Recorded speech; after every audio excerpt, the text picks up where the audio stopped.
Hi friends, this is Dipty and welcome to my channel Life Admin 365 and welcome to today's meal plan and meal prep video. In this video, I'm sharing with you a full week's menu plan for my family. I'm also sharing with you how I combine or piggyback my keto meals along with my family's meal prep. Let's take a look at what I have planned for the week, starting with breakfast. Milind and I don't eat breakfast. We start our day with coffee and eat our lunch, which is around 11:30 to 12:30, and that is our first meal. This breakfast plan is for my boys. For Monday and Thursday, they will eat cereal and milk. For Tuesday and Sunday, there are bagels and cream cheese, and then there are pancakes and syrup for Wednesday. I will be making hot breakfasts on Friday and Saturday. I'm planning to make bread upma on Friday. On Saturday, I'm planning to make methi parathas, and if time permits, I will make sweet and sour relish from raw mango. And if not, I will serve these parathas with yogurt and ketchup. I had prepped cabbage last week and wanted to use that up, so I made cabbage bhaji on Monday morning along with roti and rice. Also, I had frozen cooked tur dal from last week that I wanted to finish up, so thawed that out on Sunday night and used it to make amti or tadka dal Maharashtrian style.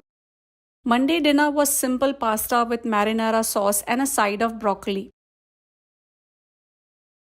For Tuesday, I made dry potato bhaji and made tur dal amti from the last serving of my previously pressure cooked and frozen tur dal, and had rice and roti along with them. There was plenty of bhaji remaining, that is potato bhaji remaining, so I used that to make triangle toast sandwiches and served them along with ketchup and a side of simple salad.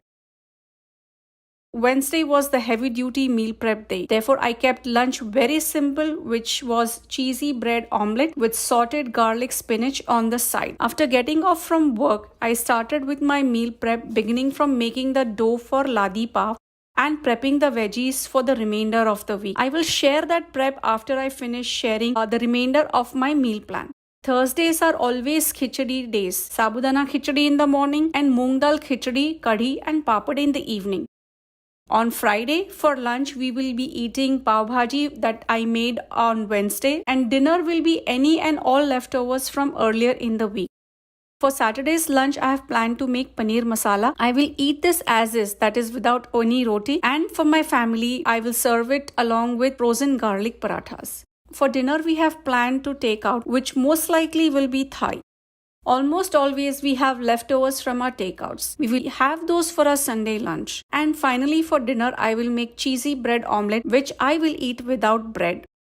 Time to go ahead and share my meal prep. I'm starting this meal prep by making LADI PAV, which is a multi-step process and will take the longest time to prepare. Key things to remember to get soft spongy PAV are: use active and not expired yeast. Measure the flour correctly. Don't stuff flour into the measuring cup. Instead, transfer the flour from the container to the measuring cup with another cup or spoon and gently level it out. Knead the dough well and at least for 8 to 10 minutes on the counter. Initially, the dough will be wet and sticky, and if needed, you can use a little bit of flour, no more than 1/4 to 1/3 cup. In case it's still sticky, then greasing the hands with ghee or butter works well than adding more flour. Proof in warm draft-free area for the dough to rise fully. For recipe details, check my video in the card above or in the description box below. While the dough is rising, I'm getting the bhaji ingredients ready. I'm making 2 sets of bhajis, one with potatoes for my family and one keto or the low-carb version where I'm skipping potatoes and using very little quantities of green beans, peas and carrots. Typically, I skip these veggies, but today for some reason that I can't recollect now, I've decided to use them. First, I'm going to prepare regular pav bhaji. To my pressure cooker, I'm adding butter, onions, garlic paste, homemade red chili paste, salt and then tomatoes. Sauteing everything till onions and tomatoes have softened. Lastly, I'm adding the prepped veggies and closing the pressure cooker and cooking for 3 whistles on medium-high heat. While the veggies are pressure cooking along with the spices, I'm going to take the doubled dough and portion it out into 15 to 16 balls and place them in a greased 8x8 baking dish Cover and keep it for its second rise for about an hour or two or until they have doubled. The process of shaping the dough balls in nice little rounds is fun and relaxing at the same time. I can very easily get carried away and get lost in thoughts of imagining how beautiful these will turn out after their second rise.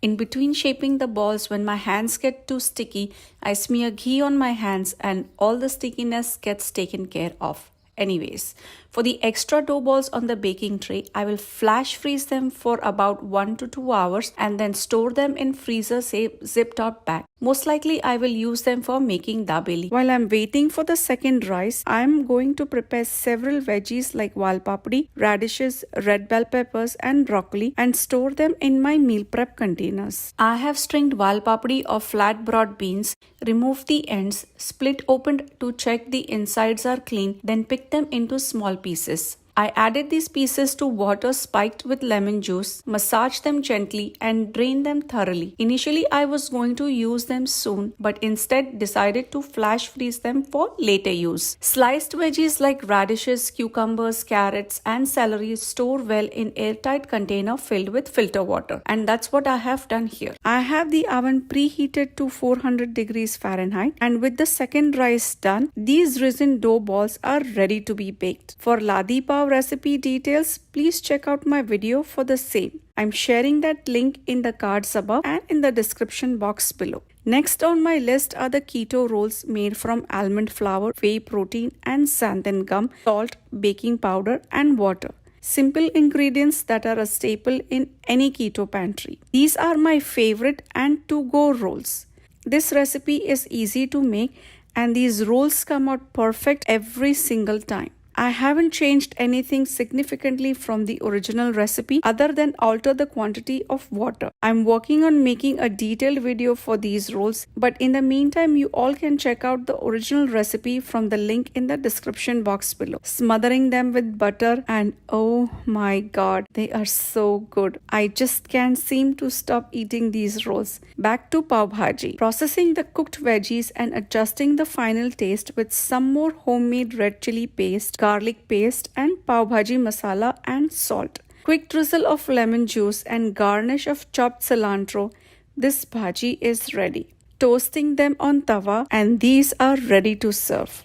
My kids absolutely love pav bhaji and they are very happy that there is more to go for a couple more meals. There is more than enough pav bhaji to last for at least 2 meals if not more. I'm transferring it to a larger container and once it cools down, I will freeze it. The next time I am ready to eat, I will thaw it out overnight or for at least 6 to 8 hours in the refrigerator and heat up only the required portion on the stove and put away the remaining portion for later use. Time to prepare keto bhaji. Going to season the prepped veggies with homemade chili paste, garlic paste, salt and pressure cook them for 3 whistles. I have a few more things that I need to check off my prep list, but first I'm going to tackle my full sink. Sink is another thing that I can't stand messy and my OCD is nagging me to handle this before I finish off the other things. Now that I have taken care of sink, it's time to finish off making the keto bhaji. I'm pressure cooking the prepped veggies. Then I am processing these cooked veggies in food processor and adding it to my casserole pan with butter, some tomato paste and pav bhaji masala. Mixing the blend thoroughly with masala and cooking it for a few more minutes. And finally finishing it off with lemon juice and chopped cilantro. Keto pav bhaji is ready. With that taken care of, time to move to other veggies. I am prepping dudhi, which initially I thought of using up within the next few days, but then decided to freeze and use it in the following couple weeks. Bhaji made from frozen dudhi comes out really good as well. Celery is another thing that I like to keep on hand. I eat celery as a snack along with almond butter or turn it into a crunchy salad base. I am almost done. Going to transfer these flash frozen pav dough balls into freezer safe Ziploc bag and and then store them in the freezer for later use. I hope you've enjoyed watching this video. It's a different style from what I typically make, so please do leave your comments and let me know if you've liked this style of meal prepping. Thank you so much for watching my videos, for liking my videos and subscribing to my channel. Thank you all. See you all later. Bye.